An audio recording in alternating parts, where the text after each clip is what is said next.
大家下午好。我们今天给大家介绍这个《般若心经》。般若心经呢有很多种不同的讲解的方法，比如说佛教徒就有佛教徒的这个讲解的方法。然后呢，佛教徒当中呢，比如说佛教徒的实修的人。那么也有这个实修的这个讲解的方法。然后呢，普通的比如说佛教徒他是通过这个佛教的文思学习的角度去想了解的话，那也有这种这个方面的讲解的方法。那我们今天呢就是因为我们不是所有人都是佛教徒所以我们呢通过这个从佛教的佛学的文化的角度去了解因为这个儒释道三个都是中国的传统文化。那么这样子的话呢，我们从文化的角度去了解这个《金刚经》到底就是在讲什么呢？这个里面有什么意义呢？然后呢，这个《金刚经》我们学了以后呢，对我们的这个现世有什么样的意义，有什么样的价值？然后呢，这个里面呢有什么样的智慧我们从这个角度去了解去讲解首先第一个这个我们平时呢这个《金刚经》大家就叫做《金刚经》《金刚经》但实际上它的全名呢就叫做《般若波罗蜜多能端金刚经》就是全名就是这样子。然后这个般若波罗蜜多呢，那就是一个很大，在佛经里面是很大一块这个一个很庞大的一个体系，整个就是这个佛的第二转法轮的全部的内容都叫做这个般若波罗蜜多。般若波罗蜜多，那般若般若就是智慧这个般若波罗蜜多呢就是梵文。然后翻译了以后呢，般若就是智慧波罗蜜多那就是到达彼岸这个这样子的意思，到达彼岸慈岸到彼岸慈岸是什么呢？佛教讲的彼岸和慈岸慈岸就是我们现在的这个状态也就是佛教讲的这个六道轮回这就是慈岸。然后彼岸彼岸就是到达彼岸就是解脱也就是涅槃这叫做这个彼岸。然后呢，什么样的方法从这个慈岸可以到达彼岸呢？当然这个方法很多，其中的最核心的这个部分呢，那就是智慧佛教的这个所有的这个修心它最核心的一个部分呢就是智慧。然后这个修心当中没有了这个智慧的话呢，那么这个修心它就不能解决什么问题所以呢如果我们要从慈岸要达到彼岸，那就必须要有这个智慧，所以叫做般若波罗蜜多，就是智慧到达彼岸。简单的说就叫做慧度度众生我们从慈岸度过了这个彼岸，叫做慧度，就是般若波罗蜜多然后呢，能端金刚能端金刚金刚呢，我们可以也理解为这个金刚钻石但是呢，这个佛教它的本意是这个佛经里面有讲比如说天人当中呢，有这个天人的这个天王就叫做这个帝释天帝释天那么他的手中有一个武器那这个就是这个金刚这叫做金刚。然后呢，这个金刚它这个金刚因为这个天人跟这个另外一个跟天人差不多的另外一种群体一种众生这个在佛教里面叫做飞天或者是阿修罗。那他们呢经常都这个他们之间呢经常都发生各种各样的战争。所以这个天人呢他们呢也有这样子的武器那么这个帝释天他的手里的这个金刚这个武器呢那它可以摧毁其他的任何一个东西但是呢，其他的东西呢就是不能摧毁这个金刚这金刚就是一个这样子的特别特殊的这个武器所以呢，在这个里面呢，用这样子的金刚来给这个佛经命名。然后佛经的这个取名字的方法，就命名的方法呢有10多种。那这个呢就是比喻通过一个比喻来这个命名这个佛经的这个它的题目。然后呢，这个还有很多其他的方面的，这些其他我们就不说了。那这个就是一个比喻能断金刚是什么呢？就是第10天的手中的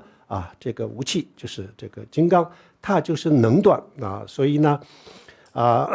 这个金刚经就是像这个他这个第10天王的手里的这个金刚的武器一样。那怎么一样呢？什么样的一样的同样的这个它们有什么样的共同的这个共同点呢？因为这个智慧正悟的智慧，它可以摧毁我们的所有的这些执着还有就是可以推翻我们的所有的这些烦恼贪嗔痴等等所有的烦恼可以推翻。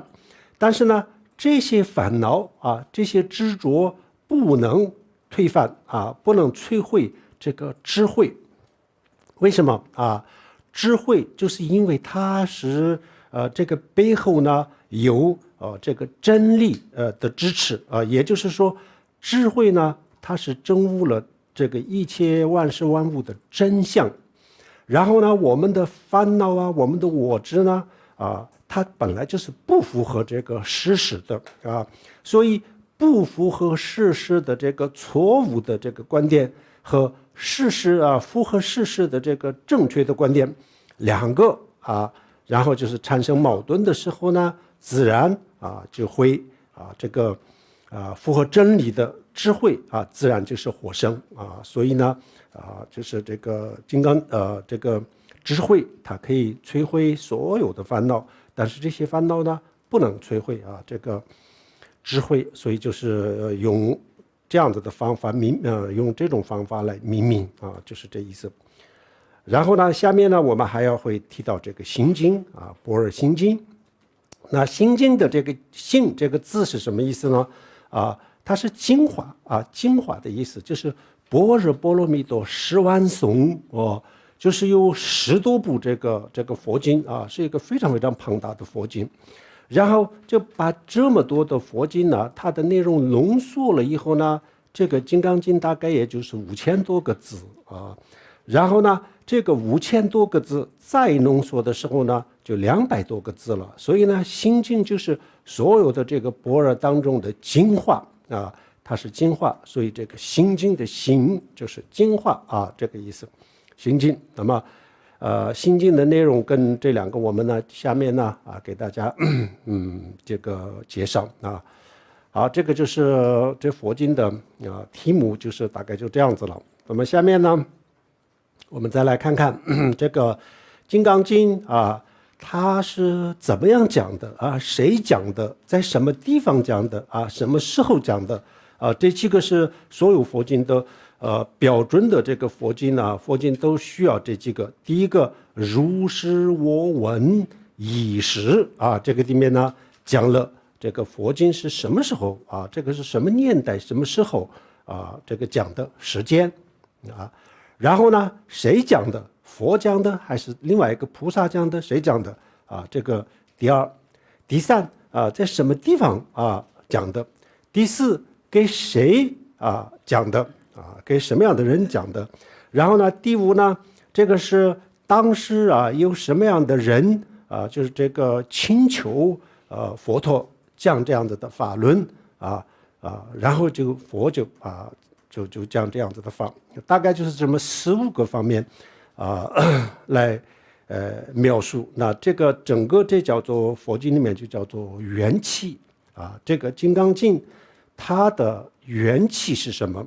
首先我们看这个，如是我闻，如是我闻这几句话还有就是中间呢，比如说佛告诉谁谁谁或者是谁谁谁请求了佛中间有很多这样子的字然后呢，所有佛经的最后的时候，最后的时候呢，会说那个佛讲完了这部经的时候呢那大家听众大家都是非常的欢喜然后就是赞叹等等那么这些文字呢，实际上不是佛说的这些不是佛说的，这是后来的人就是为了大家方便理解就假的但是加进去的但是这个佛陀他还没有圆寂的时候呢，佛就是佛允许就是未来把佛讲的这些法形成这个文字的时候呢整理的时候呢，佛就是说为了大家方便理解，前面呢就将这个缘起中间呢相互连接的这个地方呢也加几个字后面最后的时候呢这个佛经怎么讲完了，怎么样结束这个是可以允许加的，实际上这些不是佛讲的。首先第一个说如是我闻，一是有一次那佛在那么一世就是说这个佛经什么时候讲的这个时间，虽然没有这个年月日但是呢有一世这样子来代表。然后谁讲的，是佛讲的还是观世音讲的，谁讲的呢是佛陀讲的。那佛陀在什么样的地方哪个地方讲的呢就是说舍卫国当时呢印度就是有六大城市比较大型的城市里面呢居住了10万个人左右，当时10万个人左右。然后呢印度当时呢有很多的小国家有很多小国家。那么这个时候呢，佛平时就居住的时间比较久的地方呢，就是这个舍卫城舍卫国，就在这个地方就在这个舍卫国，其数给孤独园这几个字呢，大多数的佛经前面呢都有这个。那佛在哪里讲的呢？佛就在这个给孤独园这个就是佛陀当时的，比如说我们从今天的角度讲，就是当时佛陀居住的这个寺庙那么这个寺庙为什么叫这样取一个这样子的名字呢？首先这个佛陀成佛了以后就是不久的在这个一段时间当中呢佛陀就是到处这个游行游走但是他没有一个固定的这个居住的地方。然后有一个人呢当时有一个德高望重的一个长者，叫做这个孤独给孤独孤独这2个字什么意思呢？就是当时的孤寡老人还有就是流浪汉还有就是这个贫穷的人那个就是孤独，就是这个意思。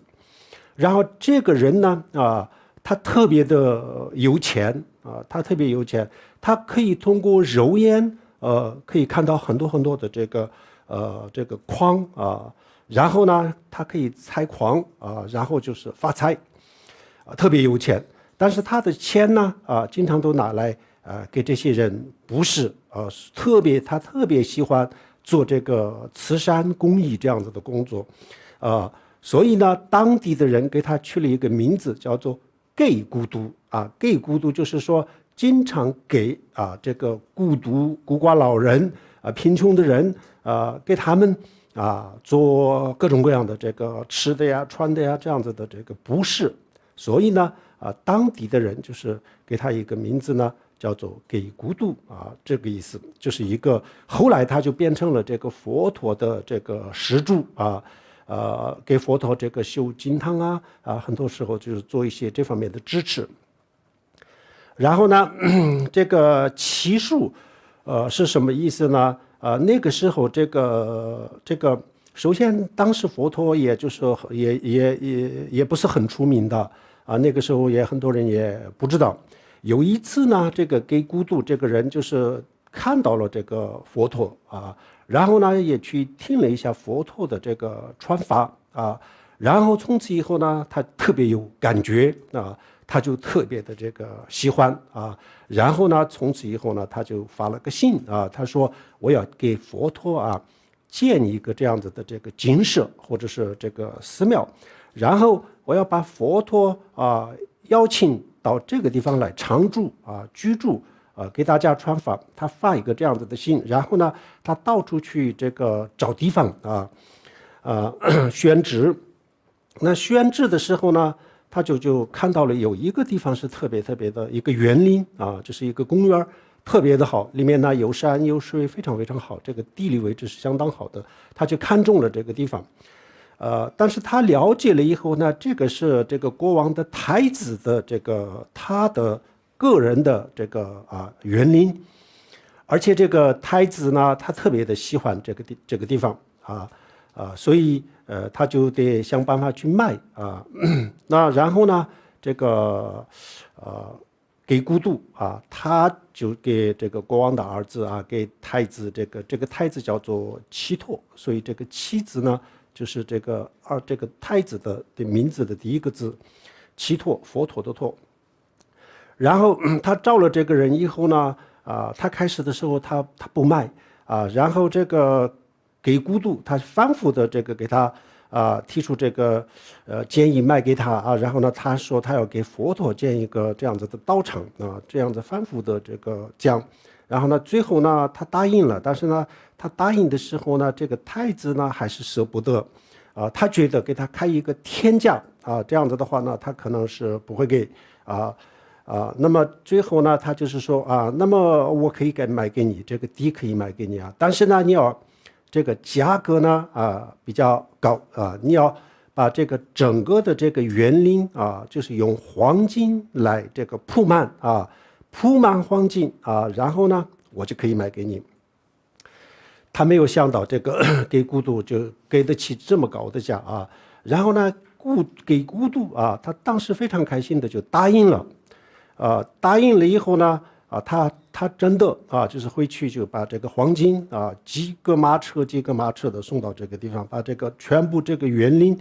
需要建筑的这个建筑面积全部用黄金来这个铺满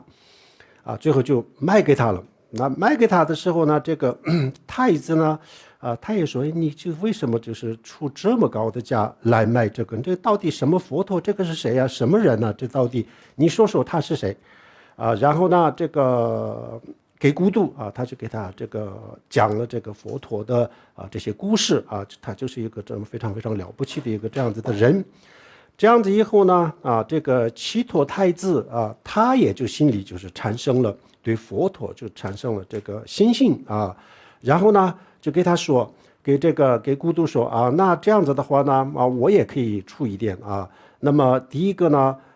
我虽然把这个地买给你了，但是这里面的花呀树呀这些我没有买给你那么这个就是我个人的名义我这个园林里面的各种各样的花各种各样的树这个是我个人的名义，我就这个捐给佛陀了，这是一个。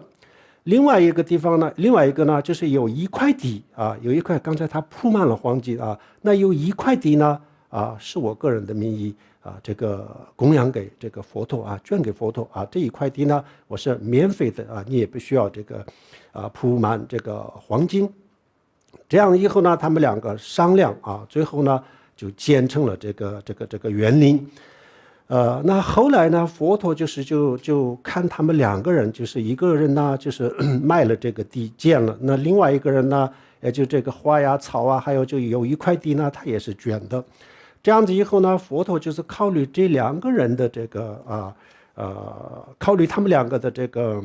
想法，所以呢佛陀就是把两个人的名字来命名这个园林。第一个祇树祇陀，然后它的这个里面的这个园林的各种各样的树各种各样的花是它的，所以叫做祇树然后呢给孤独园，那然后这个里面的所有的建筑呢都是这个给孤独他建的，所所以就是佛陀就知道他们两个的这个意思，所以呢把两个人的名字拿来给这个园林命名后来呢所有的佛经不是所有，大部分的这个佛经里面呢佛经都是在这个地方讲的，所以呢叫做这个契书给孤独园大概就是这样子。但是现在没有了，我们看到的这个照片就只有他的意志。佛陀当时这个玄奘法师去那个印度的时候，那个时候都已经不在了，这个园林那个时候已经不在，但是这个意志呢到现在也就是在佛陀在这地方待了很长时间一个这样子的地方。后来呢考古学家在这个地方也就发现了很多当时的一些这个佛教的一些用品这样子的。这是讲这个《金刚经》的这个地方了。然后呢那这《金刚经》给什么样的人讲的？于大比丘众这个时候呢就是有出家人，然后欠而拜无十人这个是我们平时的说法是不一样的这个也很多佛经里面就是这样子，当时印度梵文里面就是这样子欠二是2000的意思欠二是2000，拜无是500十人就是510个人2510个人就这意思。2510个人，这不能理解为50人这个就是2510个人当时有2510个人主要的代表性的人就有这么多至少能够看得到的人就有这么多的人但是佛陀讲法的时候，我们肉眼看不到的很多众生他们也来听，但这些呢没有在这个当中然后佛陀那个时候呢有一天就是20世尊逝世就是中午的时候，中午12点钟的时候呢，就是大部分的当时的人就是佛陀和他们呢就是日中仪式到了这个吃饭的时候呢，然后着衣吃钵佛陀呢把这个袈裟穿好，然后呢手里带着出家人吃饭用的那个钵，然后去哪里呢？去这个城里面去这个托钵那个时候就是不像现在的这个寺庙那个时候呢这个寺庙呢它自己是没有厨房的，没有餐厅的，就只有到城里面去托钵比如说我们现在南传佛教到现在也是这样子，中午就是这个比丘在日中的时候，中午的时候去托钵平时也是这样子。那当时佛陀这个是佛陀时候的这个传承传下来的，但是我们大乘佛教呢这个方面就是现在目前大乘佛教的寺庙都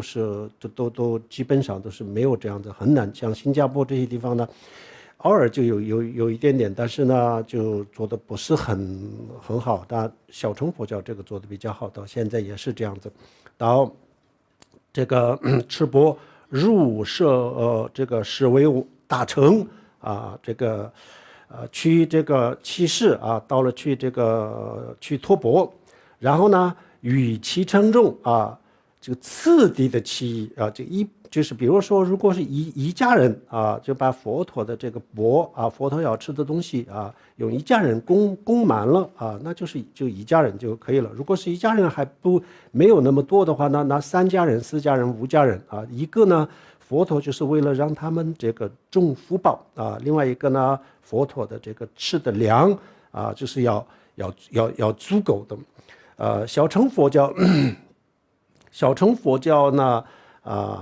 现在也是，就是早上的时候呢，这些需要去上班的人呢他们就在路边等着然后这个出家人就过来这个托钵的时候呢，他们把这个食物放在这个钵里面然后去上班很多都是这样子，现在也是这样子。然后这个完了以后呢，佛陀就是换至本处就是然后呢就佛陀就回到了他的这个祇树给孤独院，回到这个佛陀本来居住的这个地方。然后呢这个托钵了以后，这个饭呢回去吃的回到这个寺庙里面去吃的。现在这个泰国他们也是这样子，如果呢他们多了这个钵里面如果有多的饭吃不完的话呢那就是还没吃的时候呢，一部分拿出来啊，就送给这个附近的这个养老院里面啊，就送给这老人。然后呢，吃完了以后呢，还有一点点吃不完的东西的话呢，那就是会这个布施给鸟等等他们不会浪费的。但是食物呢那带回这个寺庙去吃，然后反食其然后吃完了以后呢，然后就又把这个收衣钵，然后呢洗脚为什么呢？因为那个时候呢不穿鞋的那个现在也是南传佛教，他们都是去托钵的时候也是不穿鞋的，所以就回来要这个大坐的时候呢他要把这个脚洗干净，然后辅佐而坐然后呢他把这个大坐的地方这个坐好了以后呢，再坐在这个上面就开始大坐了。然后下午的话呢就给那个听众讲法。但佛陀当时的生活基本上都是这样子，上午呢就一般也不会到京城没有什么特别的事情的话不会进城，就上午呢就是打坐修行呢当然佛陀他是不需要打坐的，他已经是这个成佛了，但是呢那我们就是普通人看来佛教还是打坐或者是讲法。然后呢中午的时候去这个托钵，回来了以后呢又开始禅定还有就是给大众讲法还有就是有人来这个提一些问题的话呢帮他们提这个，给他们这个回答经常都是大部分的时间呢就是这样子的这个当时的这个生活就是这样子然后这个时候然后呢有一天这样子佛就是中午吃了饭回来这个洗脚，然后呢开始大坐的时候呢，然后身边就有很多平时都有很多的这个出家人他们听法。是长老这个长老叫什么呢？叫须菩提这个须菩提呢在大乘佛教里面呢就是会说他是文殊菩萨的化身文殊菩萨的化身。然后这个他实际上他的身份呢是一个小乘佛教的这个比丘，他的身份是一个小乘佛教的比丘。但是佛陀这个讲这个般若法的时候呢，很多时候都是请求请法的人主要就是他这个叫做须菩提。在大众中他就在这个比丘当中了。然后呢他就他自己的这个左上面就站起来，然后偏袒右肩右肩就是说这个就是一个出家人的一个恭敬的这个佛的一个定力的或者是礼貌的一个方法就是把这个毗丹挂在这个左肩挂在左肩上面，把右肩就露出来那现在南传的呀藏传汉传都是一样，都是平时他们都是这样。所以我们比如说见到佛呀进入这个佛堂还有就是这个见到一些比如说师父上师这样子的时候呢他们会把这个毗丹挂在这个左肩上右肩就会露出来，这是一个礼貌表达的一个方式。然后呢有席着地那个时候很多的这个佛他们对佛恭敬的时候就是这样子，不会两个膝盖不会着地的，右膝右脚的这个膝盖着地，然后呢左脚的脚也着地，然后就是合掌这个就是一个当时他们对佛请求一件事情的时候经常都是这样子。这也是一个特别的恭敬的一个方法。合掌恭敬而拜佛言那就是给那个时候就请求佛，请求了什么呢？昔有世尊，如来善护念诸菩萨善护念，护念是什么意思护念就是佛陀呢对这些听众就是保护这些听众保护他们的这一世，保护他们的未来，让他们这个让他们的这个比如说这一世下一世都是有修心，然后呢进一步的提升自己不多这个恶趣就是给他们一些这样子的修行的方法，那这叫做护念，保护的意思啊，善保护，善护念诸菩萨，善护诸菩萨啊。然后呢，同时呢，佛陀也就给他们呢，比如说怎么样去弘法利生啊，怎么样去这个饶益众生啊，也有很多吩咐啊、嘱咐啊，这些都是佛陀做得非常非常的好。就这个须菩提就是说稀有，就是说佛陀你做的这些都是特别特别稀有的啊，特别特别有意义的，先赞叹了一下赞叹一下啊。当然这个比如说他们呢就是不可能有这个先给领导拍个马屁啊，然后呢怎么不可能有这样子的事情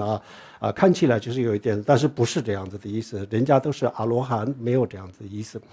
但是呢确实是就是先给佛陀就是说，哎呀佛陀你做的特别特别的好，稀有啊。然后呢下面呢开始提问题了，世尊善男子善女人，就是说学佛的这个男性男生女生他们呢发阿耨多罗三藐三菩提心阿耨多罗三藐三菩提心就是一个梵文的这个音梵文的音译，梵文里面的阿罗哈帝三藐三菩提呀，那这个就叫做梵文这是梵文。那这个阿罗哈帝就是圣者，阿罗哈帝，布达呀就是这个佛陀了三藐三就是正等觉如来正等觉。简单的说呢，我们现在就不用前面的这些了，平时我们就说菩提心就是这个意思，后面3个字就可以了菩提心就是说世尊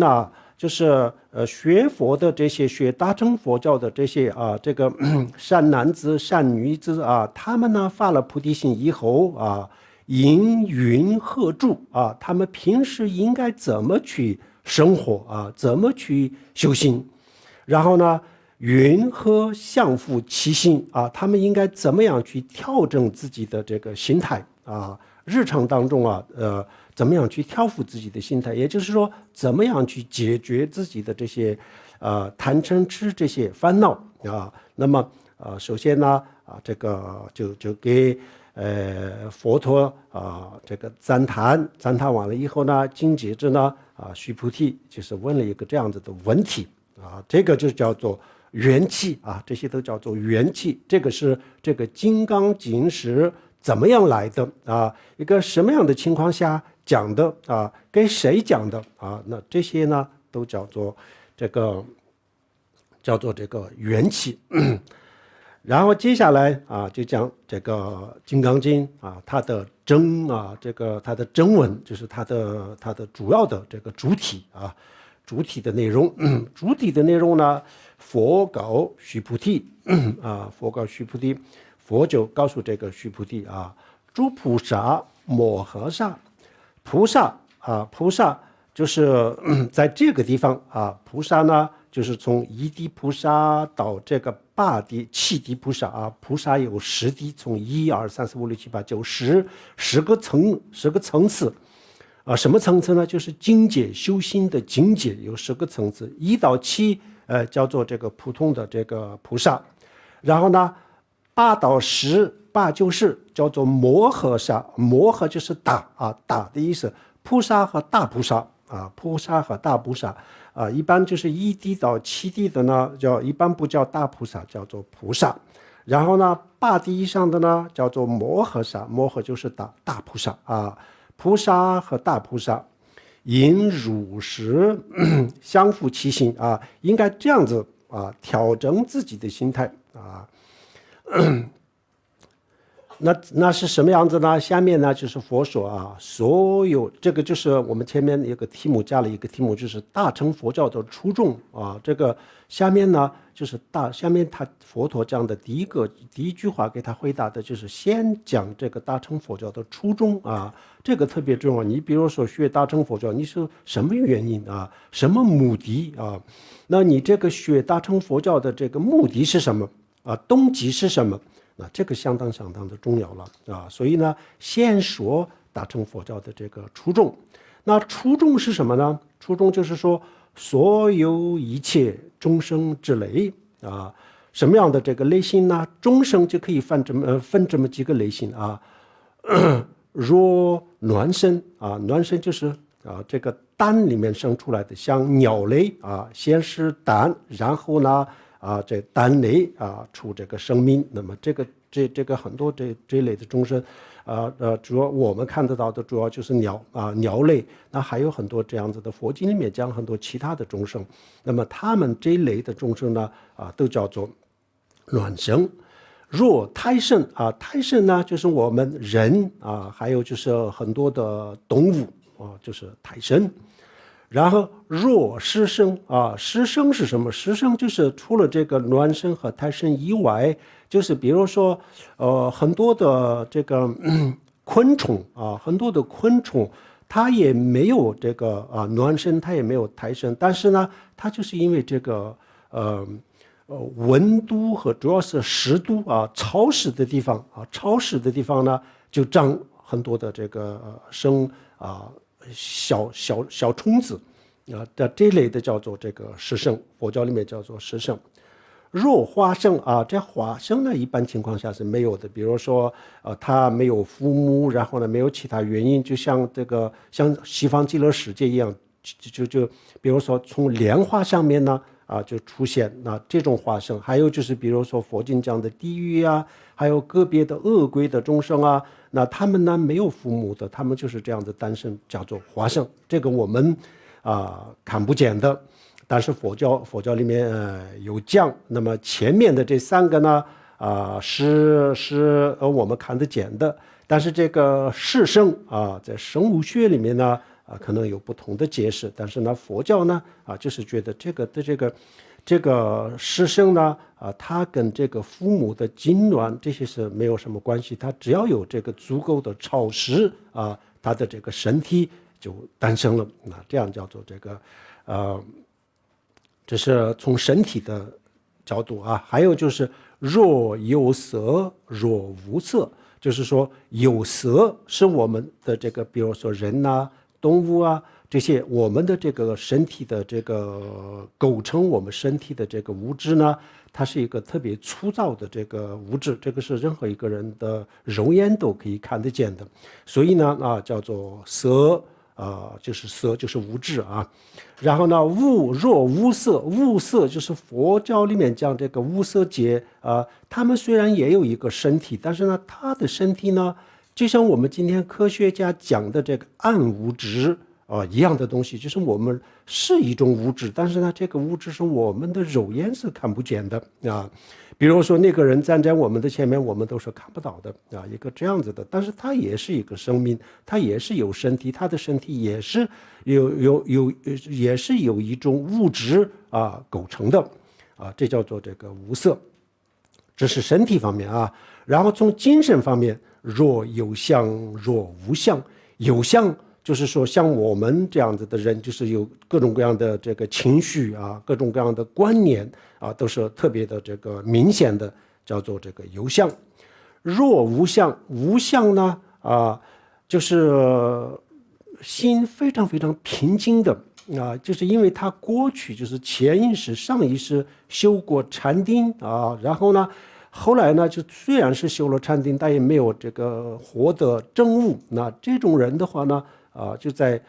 天界当中呢有一个这个世界，那么这个里面呢这些人他一诞生的时候他出生的那一天就进入了禅定禅修了，他的心非常的平静，到死为止一直都这么平静的状态当中。那这叫做无相有相和无相可以这样理解，或者是有相和无相都是无色界无色界佛教讲欲界色界无色界三种这个界当中的无色界再分4个层次那这个叫做这个有相和无相也可以。若非有相非无相，非有相非无相的意思就是说，你说他有相呢也没有什么观念，这个就没有什么观念，就基本上就是他的心就比前面的几个还要平静。如果说他没有任何的这个相啊，那么他也就是有一个精神啊，所以呢，他也不是完全没有相，所以就是这叫做有相啊，非有相，非无相。总而言之啊，一切众生啊，就这里面包含了，反正就是一切众生啊，一切众生，我皆临如物于涅槃而灭度者啊。那么最后就是需要这一句话了，就是说啊，我要让所有的啊，这个不管是卵生也好，胎生也好，什么生也好，我要让所有的众生啊，让他们啊离苦得乐啊。达到这个涅槃之地啊，这个灭度之，就是说我要去度这些众生啊，我要让他们离苦得乐啊，我要让他们从这个各种各样的痛苦当中啊解放出来啊，我要让他们各种各样的痛苦当中解放出来，让他们达到涅槃啊。那么我要做一个这样子的事情，这样子的话呢，首先是我自己呀，本身就是需要一点这个力量啊，没有这个力量的话呢，那这个是没办法做到的。那这个力量来自于哪里呢？那先我自己成佛啊，我成佛了以后呢，然后我就有这个能力啊，然后我就去做啊，这个让一切众生啊，就是达到了无欲的涅槃啊，无欲涅槃就是最高境界的这个涅槃啊，就是让所有众生成佛啊。那么佛陀就是说，菩萨也好，摩诃萨也好啊，反正所有学大乘佛教，他们的初衷就是这个啊，初衷这个就是这个。然后呢，无论这个以后的这个修行的过程当中啊，他修行也好，他学习也好，他做什么也好啊，一切都是围绕着这个啊，这个初衷啊，一切都是为了这个啊。所以呢，我们如果是真正是一个修大乘佛教的人的话呢，那首先就是需要这个，他要把这个目标啊，要确定。为什么要这个学佛呀？你为什么要做这些呀？你比如说学习这么多东西啊，那天天就打坐呀，天天忙个不停啊，那这是什么原因呢？这目的是什么呢？啊，那目的就是这个就是发自内心的啊，不管你今天当下有这个能力没有这个能力都不重要啊，只要有这个心啊就可以了啊。当下呢就是下定决心啊，而且这个下定决心呢也不是一个这个啊口头上说一说而已啊，它是发自内心的啊。从今以后呢，我要奋斗这一辈子，或者是10辈子，或者是10000倍啊。也好，反正我从今以后的我的人生的这个目标就是度众生，这就是我的这个目标，人生的这个方向就是这样子。从今以后，这是我的奋斗的方向啊，这样子决定了以后呢，那这个叫做发菩提心，这就是大乘佛教的初衷。这个它必须要有强大的这个慈悲心的基础啊。才会有一个这样子的决心，那否则的话这是不可能的啊。所以这个是大乘佛教的初衷。所以这个《金刚经》里面呢，佛陀就先说啊，那就先是第一个要把这个学佛的初衷要搞清楚啊，这是第一个。然后呢，第二个呢如是灭度无量无数无边众生。佛教就认为这个3000大千世界啊，讲了这个3000大千世界当中讲了无数个这个外太空和外星球的这个生命啊，包括这个除了我们地球人以外的其他的人类啊，但是呢，这个3000大千世界呢，也就是无数个世界当中的一个而已啊，一个而已，像大海里面的一滴水啊这么小。所以这个众生呢，实际上呢，它是无边的，是无边的、无际的，宇宙也是无边无际，生命也是无边无际，但是呢，这些都是这个实际上这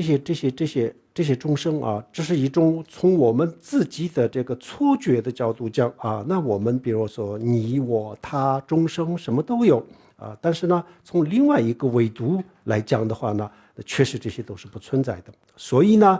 佛菩萨他既要有这个度众生的这个决心和这个初衷又不能执着啊，这个是最难做的啊，又不能执着了。这个我们看起来呢这个很矛盾呢，这个你就没有终生，那你读什么呢啊？那你要就是下定决心要读终生的话，那这不就是有终生了吗啊？就是这样子。但是呢，这个我们下面会慢慢讲的，这就是大乘佛教的一个最重要的一个见解。所以就是说佛陀说，虽然下决心要度众生但是呢，对众生就是不能有这个执着。他说，实无众生得灭度者实际上是没有众生的。那没有众生要度什么呢这个我们下面会讲。何以故？何以故何以故这个后边就是一个问号这个标点符号都是后面加的佛经这个以前的佛经都是没有标点符号的，全部看起来这个圆圈都是，但是这个不是句号不是句号那这个何以故后面应该是个问号。何以故？那为什么呢须菩提若菩萨有我相如果菩萨有我自我的这个执着我你他这样子的自我的执着，人相我相就是第一人称我相然后就是人相就是第二第三人称他呀你呀这样子的这个执着。还有就是众生相众生守者相。守者是什么呢？守者就是也是实际上就是众生的意思比如说众生的寿命众生的平均的寿命众生的这个寿命长短或者是有寿命的众生也是众生也是执着。守者相即非菩萨如果有这样子的执着的话呢，那就不叫菩萨了这个意思。然后这个地方我们说明一下大乘佛教里面呢有两种菩萨的定义两种菩萨的定义。我们很多这个还不太了解佛教的这个很多人呢，就是觉得比如说我们寺庙里面的这个各种各样的泥塑的菩萨我们很多人觉得菩萨就是他们，实际上他们呢还不是菩萨真正的菩萨呢，活的菩萨呢就是一个人人才是菩萨人才是菩萨。那这个菩萨的人需要具备什么样的条件呢？两个条件第一个条件呢，前面讲的这个菩提心就是说我要让一切众生不管是暖身胎身什么身，所有众生我一定要让他们成佛，我一定要让他们离苦得乐，我就是为了这个为了达到这个目标我要奋斗，我一定要成佛有这样子的决心的人他现在虽然还没有证悟，但是也叫做菩萨这是一个。然后第二个呢，就是证悟了空性的人证悟空性的人，也就是说他没有人相没有我相，没有众生相，意思就是说已经证悟了，那这个也叫做菩萨。这两个都不矛盾，这两个都叫做菩萨。所以呢，比如说我们今天在座的谁有这两个条件谁是菩萨了谁叫是真正的名副其实的这个菩萨。真正的菩萨就是人有这样子具备这样两个条件的人都叫做这个菩萨后面的呢就是稍微要这个门槛呢稍微要高一点前面的稍微低一点，但是呢两个都叫做菩萨首先第一个佛就是讲了这个菩萨的初衷，然后后面呢讲了一点点就是对虽然要度众生但是呢对众生不能有执着讲了一个这样子了。那接下来下面呢我们再讲那什么叫做执着，怎么样没有执着我们接下来就讲这个然后这一次我们讲这个金刚经呢，我们不可能这个从头到尾全部讲我就是在这个金刚经当中呢就是选了一个一些比较重要的部分。那么这些我们学会了以后呢，其他金刚经从头到尾全部都通了全部都会的，所以不需要全部讲。因为这个金刚经里面呢也有很多重复的也很多还有大部分都是讲这个他的功德这些功德呢我们也不需要讲，大家看就明白了。有几个它的这个核心的部分呢给大家介绍一下这样就可以了。是故须菩提诸菩萨摩诃萨啊，因如是生清净心啊。刚才不是说了吗？啊，我们虽然要度众生，但是呢，不能对众生有执着啊。那没有执着的这个心叫做清净心啊，没有执着就叫做清净心。那清净心我们怎么样啊？我们学这个清净心呢？我们怎么样获得这个清净心呢？啊，接下来啊就讲这个清净心了啊。如是生啊，应如生清净心。应该啊生清净心，是应该生清净心呢？那怎么个生呢？不因诸色生性，就是说色啊，我们在任何时候呢，它讲的都是物质啊，主要是我们的眼睛可以看到的这些物质，在佛教里面就叫做色。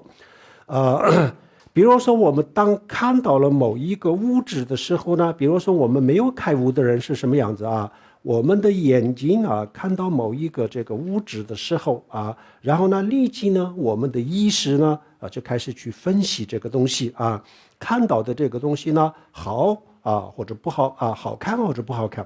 然后呢，好看啊，然后立即啊，第二个是什么呢？第二个就是我们的这个欲望啊，贪心就出来了。第二啊，然后如果不好看啊，然后呢就是拒绝啊，那么拒绝的啊。不欢迎了啊，不欢迎拒绝，那这个呢，在某种程度上，在细微上面讲，它也是一种这个嗔恨啊，因为不欢迎它啊，就是要不就是欲望啊，要不就是这个拒绝啊，要不呢这两个都没有的话呢，那就是这个愚昧。为什么呢？啊，虽然看到了，但是呢，我们把它当作是一个真实的啊，比如说真实的东西来看啊，这样子的话呢，叫什么呢？叫这个诸色生性，诸就这个意思啊。我们看到一个物质的时候呢，我们的心啊去抓住这个东西然后呢抓住不放，执着它啊，这叫做诸。诸就是这样子啊，诸就是这样子。平时我们很多时候啊，比如说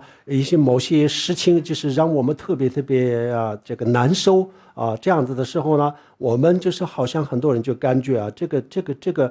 个物质呢，这个东西或者人也好，物质也好，事情也好啊，它就是进入我的心里面啊，进入我的心里面啊，然后呢，就是这个扰乱我啊，然后就干扰我的这个生活啊，平时我们就这么想。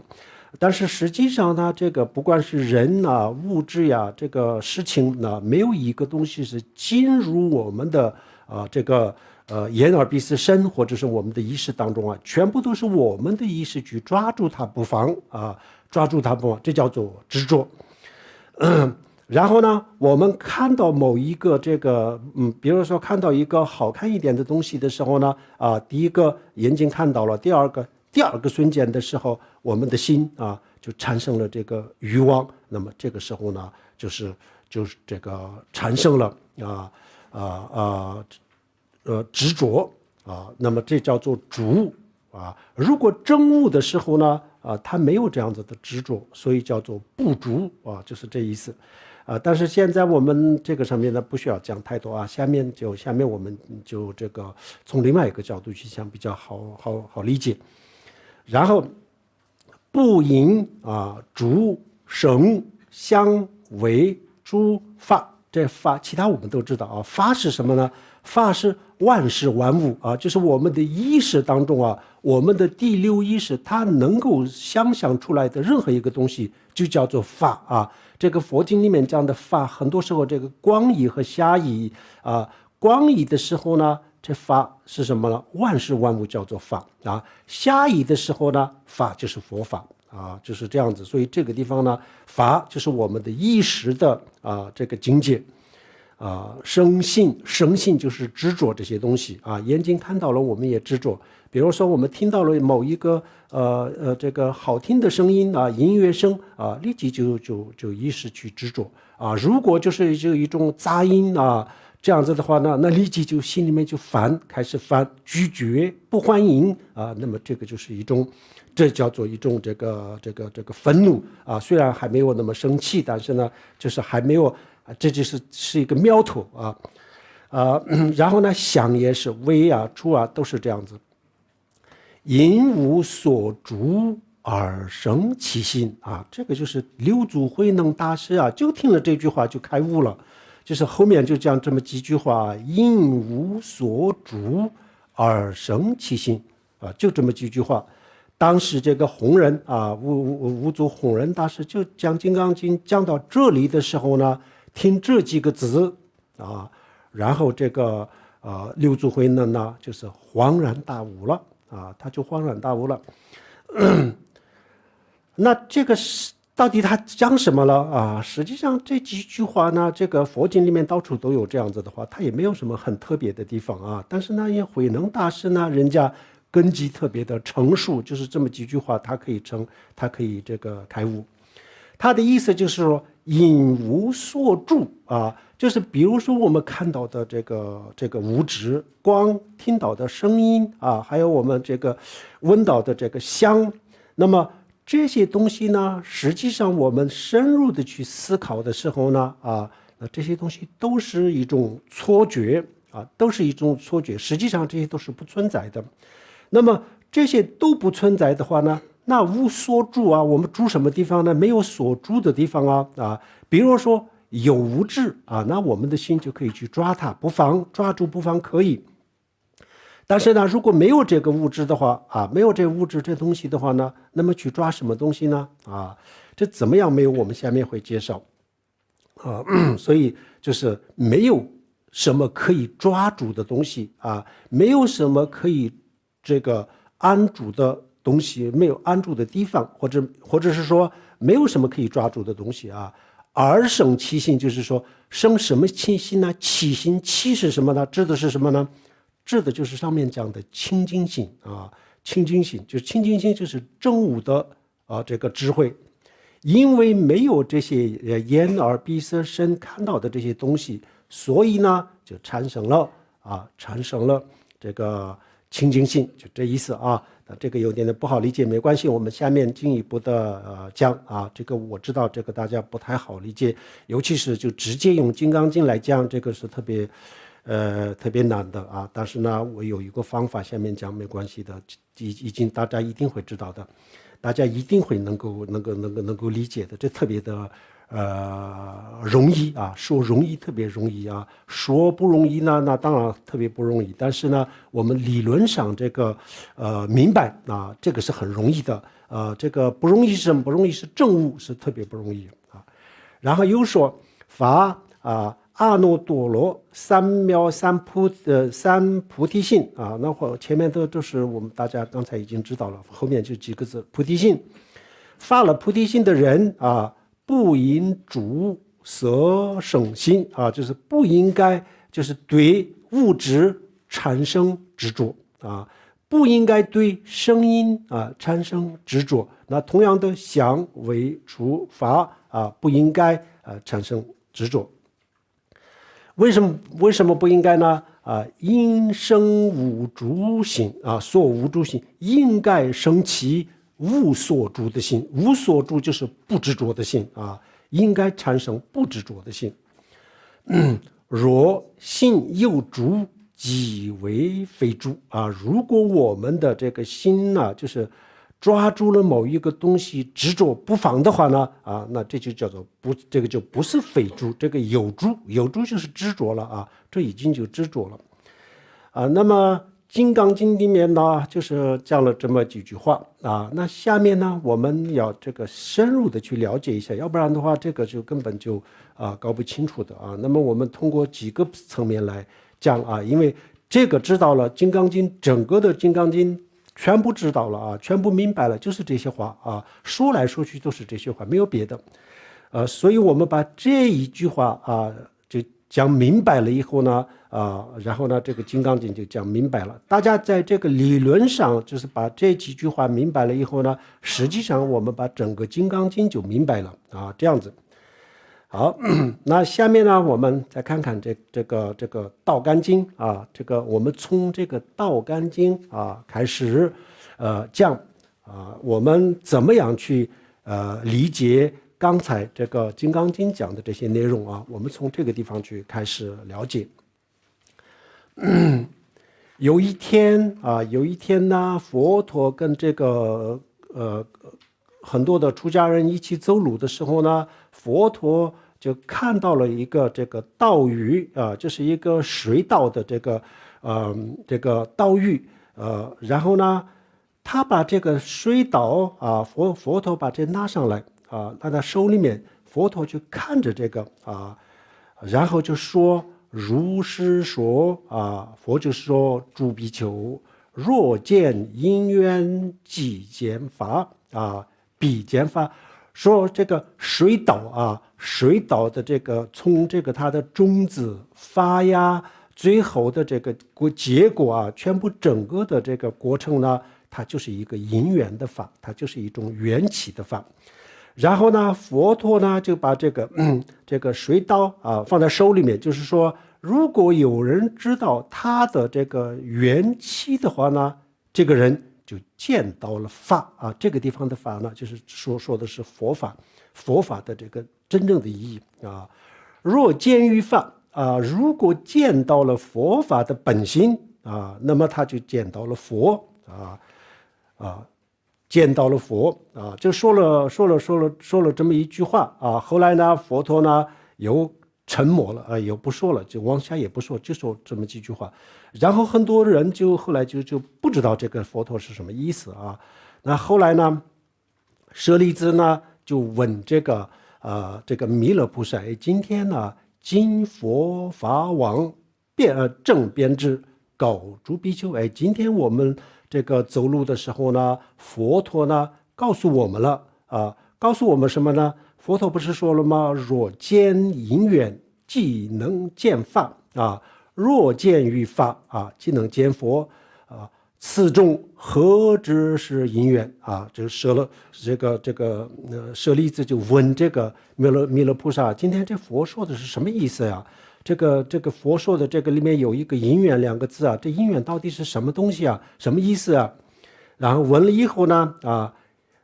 然后这个弥勒就是给舍利子就是说言因缘者今天佛讲的这个因缘讲的这个因缘是什么意思呢此有故必有，此生故必生这个是佛教的所有的佛教的理论的整个的这个理论的这个基础佛教的缘起的理论的基础意思就是说，佛教就是说万事万物万事万物就是因为这个有此故必有的意思就是说，因为有这个东西就有了那个东西意思就是说，因为有了这样子的因和缘就有了那样子的果这个就是说此有故必有这个是我们比如说相对的东西，比如说左右高下呀这些抽象的东西这个就做的是抽象的东西，比如说东南西北因为有东所以有南，所以有西因为有高所以有低因为有左所以有右这些就是这样子，这个它不是一个具体的物质，都是抽象的东西然后呢，具象的具体的就是说此生故必生，就是说因为有这样子的东西的诞生，然后就是有了那样子的东西的诞生就是说因为有这个种子所以就是发芽因为发芽，所以就是有后面的很多的这些都是陆续的就产生了。除了这个以外呢没有造物主他就是要把这个造物主呢就排除在外没有造物主这个任何一个东西呢，在这个当中是自己的因和缘产生的这个里面呢没有鬼没有神，佛教就不承认有这个造物主然后呢，佛教也就认为这个鬼神这个东西呢这个生命呢有没有呢？有但是他们不会来创造这个世界他也没有能力来创造这个世界。鬼神他们呢也是一种六道轮回当中的一个群体，一个生命的群体它也是一个很普通的群体，所以他们呢没有这样子的这个能力，他不可以用这样子的造物主的这种能力，所以一切都是在因缘当中产生的。那这个是佛的最基本的这个逻辑啊，这个大家不管是学佛的人也好，或者是就研究佛的人也好啊，或者是对佛学的爱好者也好，大家一定要记住这两句话是特别的重要。佛经很多大乘小乘里面都会出现这两句话啊，就是此有故必有啊，就是因为有这个东西，所以就是那个东西啊诞生了存在了出现了然后呢此生就是因为这个此生和这此生故必生，这个是一个具体的东西这个是具象的，前面是抽象的，然后所有的这些物质就是因为有这个因和缘所以就后面的这些都有了。除了这个以外呢，没有别的就这意思。这是一个佛教的一个特别跟其他的宗教完全不一样的一个见解，一个他的观点这是一个。然后另外一个呢，下面这个也是非常重要的，这也是在道干经当中如来出现，若不出现，法心常住这个是非常非常的重要。这什么意思呢？就是说释迦牟尼佛跟我们今天讲的这些真相有什么关系呢？没有任何的关系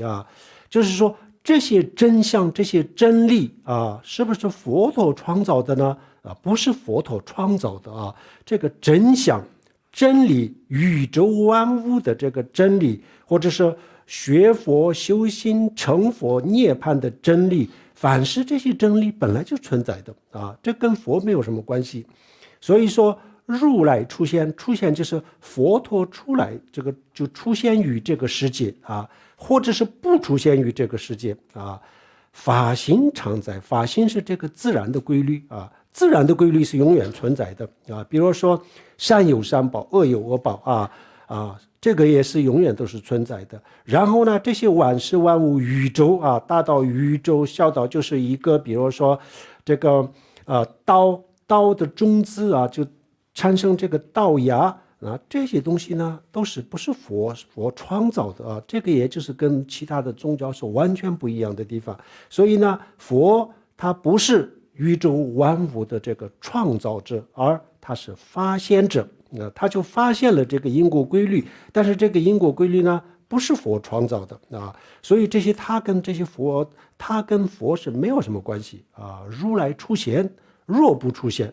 如来出现也好不出现也好这个自然的规律呢是永远都存在的，法心常住就是这个意思。首先我们要了解一下这个佛的这个缘起，因为缘起性空缘起和空性是有关系的。这个佛讲的缘起到底是个什么东西一个是我们怎么去理解这个缘起这个很重要。所以这个就是从道干经这个地方开始了解。好，然后呢下面还有一个特别重要的一个就是这个，那这个是在这个中观根本回轮就是这当中的一句话就是说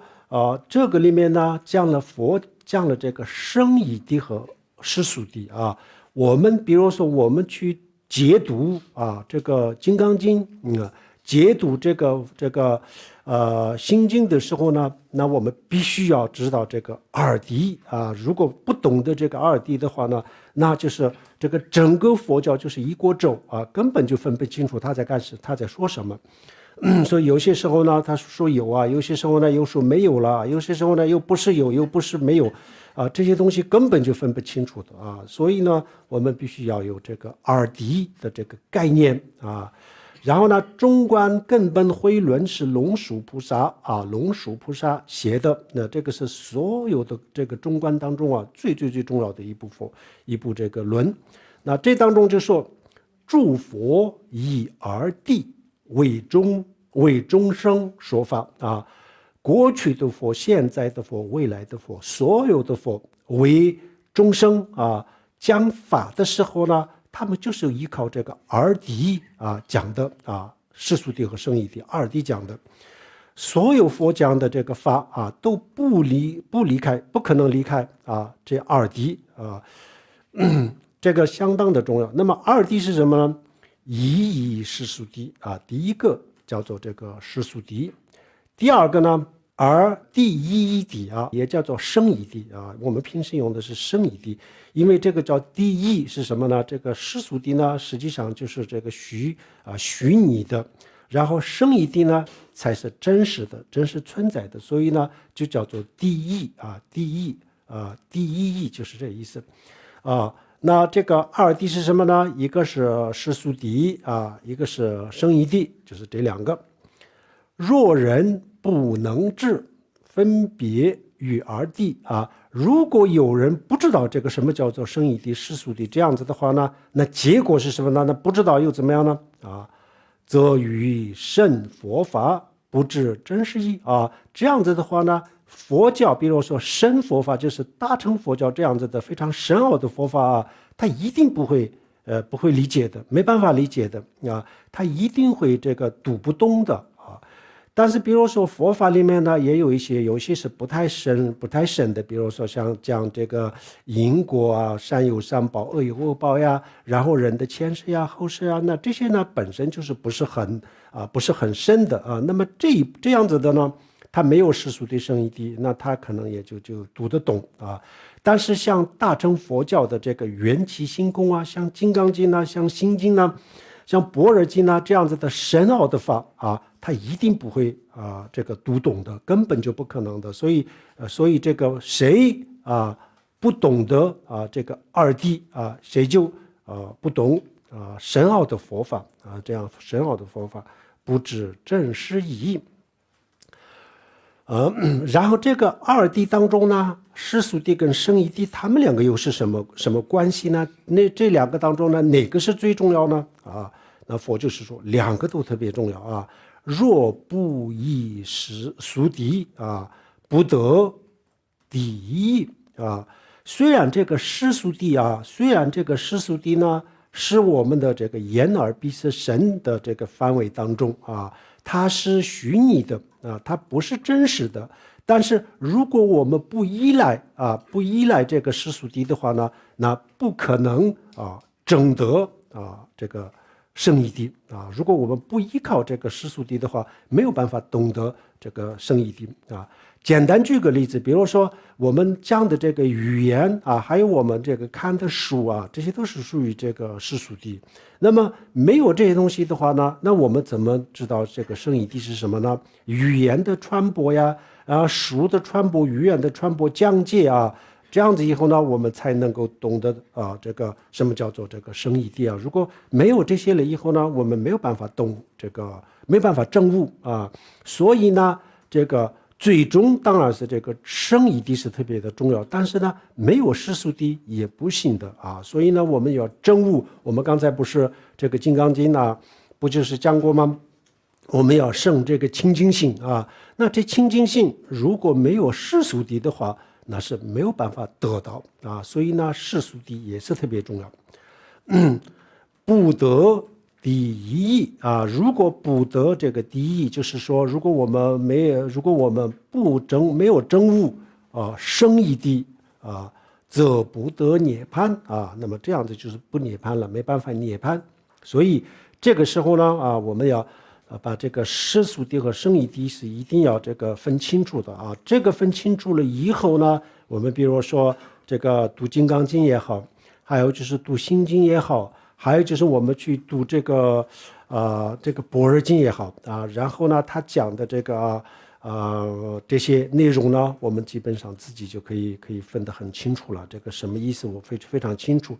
否则的话呢，那就是我们根本就没办法理解。所以我觉得我们一个比如说普通的人他如果是不关注这个金刚经这个它的内容的话没问题，他念也可以抄写都没问题。但是如果他稍微要关注一下的话呢，那一定要先要学这些论学这个像中观这些先学清楚，然后中观它就是一把钥匙那这把钥匙去这个打开般若的门才可以否则的话呢，我们自己就不懂得这些方法，直接去学习金刚经，这样子的话呢，那反而有可能就产生更多的疑问更多的疑问，这个都有可能的，所以这个特别重要啊。龙树菩萨在这个地方他说的非常清楚了啊。如果是谁这个不知道这个生义谛和世俗谛的话，那他没办法知道这个很深奥的这个佛法啊。这个我们之前就讲过很多遍，这特别的重要啊。然后呢，这个我们下面呢，这个我们就讲到这里了啊。这其他的东西呢，我们等一下再讲。那我们大家我们刚才讲的，大家有没有什么疑问啊？大家也不要以为我这个可不可以问呢？我这个水平是不是太低了？这个是不是不好意思问呢？根本就不需要这么想啊，有什么就说什么。尊敬康波老师您好。你好。我有个疑惑请教您。好。就是您讲到因无所住而生其心的时候，我觉得就是我不知道我理解对不对啊，就是我的心不要过多的执着，因为本质上所有的一切都是空性的。对。也不值得我们去追求什么色受相行识，什么色声香味触法，不值得去追求这些东西。到最后还是就像是《金刚经》最后所说的，就是一切有为法如梦幻泡影。那么当我这样做的时候，比如说我现在坐在这间教室里面，我应无所住，我觉得我不应执着，然后我发现我会想象出来我是一颗心，然后我无所住的时候，我心就会很慌张，我不是就是那我的心在哪里呢？我去哪里？我该怎么办？对。就是比如说我打坐的时候，我感觉我是坐着的，或者是我在观呼吸，我在数呼吸。这个时候呢，我觉得我还是我的心住在呼吸上，我有一个所住，我心是安稳的。就像是做心理咨询的时候，就是心理咨询师会帮助我就是比如说那个空椅子技术，就是跟对面的一个空椅子，它是我的爸爸妈妈坐在那里，可能有一个连接，有一个所住的点。那么这个因无所着生其心，我觉得这是一个很理想的状态。那这个我要怎么去处理这个所谓的这个清净心，然后怎么让我心有所安住？然后如果是可以的话，我理解到的这种因无所着生其心，这个心我怎么帮助到别人？我好像也没什么抓手去抓住它。对。好的。这个问题当然非常的重要啊。首先要说明一下，比如说这个《金刚经》，还有就是这个《心经》之类的，凡是讲空性的这些佛经呢，实际上就是佛经里面的最高的这个顶层的这个课程和内容啊。那么我们学这个东西的时候呢，一定要小心翼翼的学啊，要不然的话呢，就是就有很多的疑问，或者是各种各样的反正不理解的东西。比如说我们什么都不追求了啊，那么说比如说眼耳鼻舌身什么都没有，什么都不追求，那什么都没有什么都不追求的话，那这个人怎么生活呀？人活着是什么意思呀？等等的这个疑问特别的多啊。所以这个呢要小心翼翼的去这个讲。佛也讲了这种课程是一定要先让看他们能不能接受能接受的人给他们讲然后呢不能接受的话呢，那这个是不可以讲的不可以讲。最早的时候呢，这些方面都是特别的严格的，但是呢后来呢，因为大乘佛法就比较普遍比较普及了以后呢，像《金刚经》这些呢基本上人人都知道反正这里面讲的内容呢不一定是就悟得很深，但是呢讲什么基本上就知道，后来就慢慢的就公开了当时的时候呢，它是有很严格的这个内容，所以这个要求所以呢我们学的时候呢还是要这个要注意很多方面都要注意，或者是我们从世俗的生意的一步一步走，这样子的话是比较好。然后呢刚才这个提到了，比如说你说现在我的心呢，就是因为因无所住，就是说没有什么可以住的地方那就是我的心不要去这个抓住什么东西。这样子的时候呢，你比如说这个时候呢，如果是这个，要不然呢要证悟了，要不然的话呢，这个中观或者般若的这个理论特别特别的精通啊，才能够这个不执着不抓，否则的话呢，我们一个普通人呢，根本就做不到的，这个永远都做不到的。这个，因为我们的心它本身它本来它诞生的时候啊，比如说水，它诞生的时候，它存在的时候，它就是一个液体同样的，我们的心呢，它诞生的那一瞬间它的本质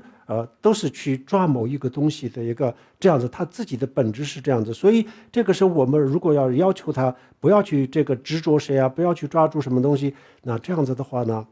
就不太容易做得到还有一个呢，比如说慌张是什么意思呢？比如说我们比如说就是佛经里面有一个这样子的故事，比如说在航海的时候在大海里面呢，这个船沉船的时候，然后呢人们都想去抓一些东西来救生但是没有抓到的，没有找到什么可以抓的东西的时候呢，然后人就非常非常的慌心里很慌但是现在目前不是这个这个倒需要一定的境界，有一定的到达了一定的这个程度的时候才会是这样子。那你现在说的这些呢，可能是因为要求自己不要去这个抓这个东西的时候呢，他反而就是要去执着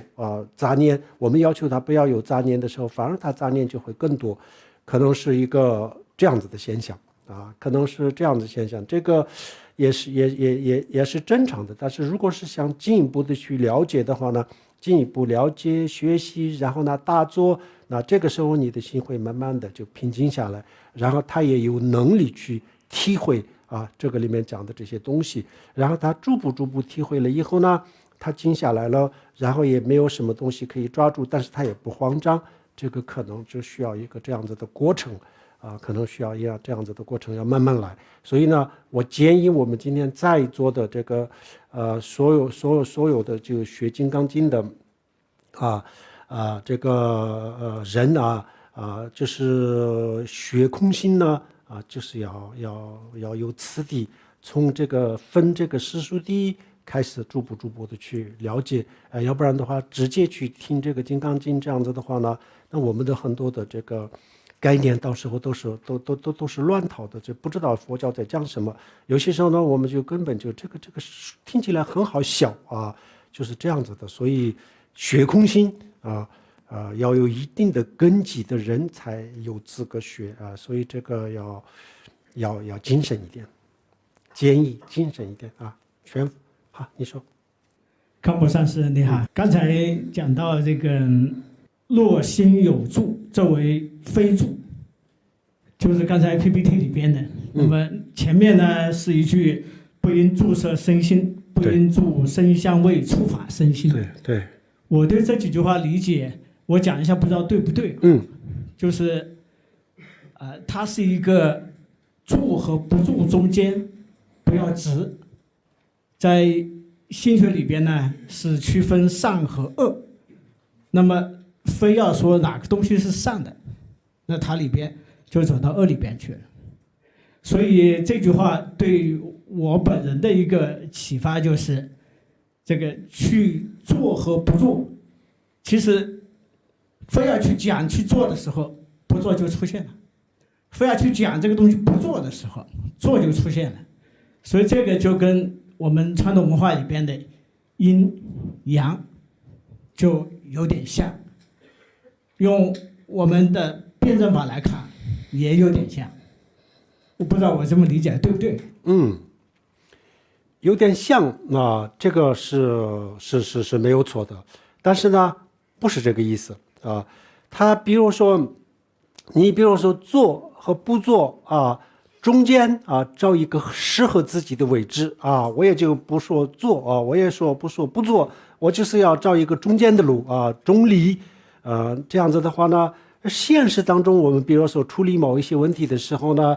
你可以这样子去处理，这个是没问题的啊。你比如说这边你也不得罪，那边你也不得罪，反正这个地方呢，你自己就做一个你喜欢的事情啊，这个没问题了。但是呢，佛教讲的就不是这样，你做不做中间你全部都要推翻的啊，全部都推翻。所以呢，你被这个做和不做，或者是有和没有两个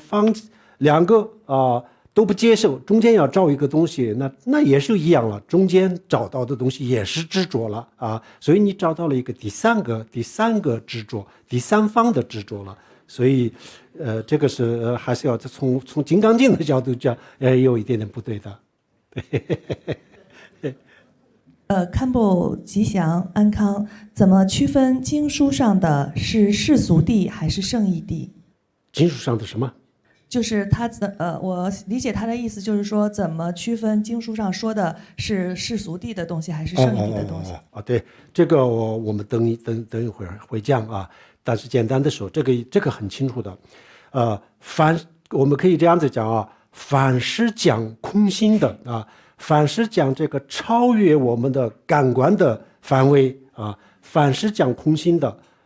基本上这个，比如说般若的话呢，超越我们的感官的，它就是讲空性了。凡是讲空性的啊，都叫做圣义谛，都叫做圣义谛。然后呢，凡是讲感官的范围之类的啊，比如说色、香触、法，任何一个东西啊，这叫做世俗谛。这个就是一个很好的一个衡量的标准，看他有没有讲空性啊。凡是讲空性的，全部叫做这个圣义谛；凡是不讲空性的啊，那讲因果呀，讲这个前世来世呀等等啊，那么这个都叫做世俗谛。好，感恩。堪布您好，你好是这样子的，我想请问一个问题：如果有的人，比如说他小时候经历一些创伤的事件，他会很痛苦，然后长大以后呢，他可能也知道，比如说是因果呀，比如是什么，是吧？因缘，那道理上他都知道，但是呢，比如说当一些事情。就是杯弓蛇影嘛哈，比如说小时候有见到蛇，那长大后见到弓的时候呢，他又会想起那个蛇，或者好像看到了蛇的影子。对。那这时候就是说，认知层面他是知道的，那怎么样减少他那个情绪层面那种反应？因为情绪大脑的那种恐惧又会出来。就怎么样说减少这种情绪层面的身体反应？谢谢。对。你这个问题呢？可以放在心理学里面去讲，也可以放在这个佛教里面去讲，也可以。但是如果是从佛教里面讲的话呢，那这个中间呢，就是需要一个修。传统文化里面，比如说像这个阳明心学里面的话，比如说他讲这个知行合一啊，知行合一，那佛教也讲这个知行合一，这个一模一样的内容。但是呢，智和心啊。知就是我们理论上知道了，然后行动这两个怎么样合一呢？那我们比如说对普通人这个要求知行合一的话，那我们很多人也自己也知道，我说到就做到啊，这个就是大概就是知行合一的意思。但是呢，这个是不是说到就做到呢？是不是我们理论上知道的都我们能做得到呢？那这个是做不到的啊。那这个大家都知道，很多人也说，这个理论上我都明白，但我做不到。很多人都经常都说，那做不到怎么办呢？那中间就有一个修啊。佛教的话呢，那它就是有这个知和行中间呢还有一个修啊。通过这个修来。因为我们普通人呢，这个理论跟这个实践或者行动中间呢，就永远都有一个距离。那这个距离用什么东西把这个距离缩小啊？甚至把这个距离没有，那这个就是修啊。通过修，那比如说你小时候的心理的各种各样的这个创伤啊，那到现在也就会有。那么这个用什么样的方法呢？如果用佛法来解决的话，那就是有各种各样的这个修心的方法啊。这个修心的方法里面呢，找一个适合于这个问题的修行，然后去打坐修心啊。这样子以后呢，就慢慢的就解决这个问题了啊，这个是肯定可以解决的。不仅仅这个，比如说我们普通人就觉得是正常的、健康的，比如说我们的贪嗔痴呀等等，这些我们大家都觉得，就这个不是什么心理疾病啊，健康人都是有的，而且天生就有啊，我们心里根深蒂固了。但是呢，通过这个修行去修的话，那这个问题都可以解决了。那这个问题都能解决的话，那比如说小时候的这些心理创伤啊，这些不是先天的啊，这些后天的这些东西呢，更加的容易解决一些。卡普您好，因无所住而生心，那么生心是自然涌现的，还是追求出来的？好的，是这样子啊。我们刚才这个用的这个两段这个佛经里面呢，前面的部分呢，基本上都是一样的，后面的这部分呢，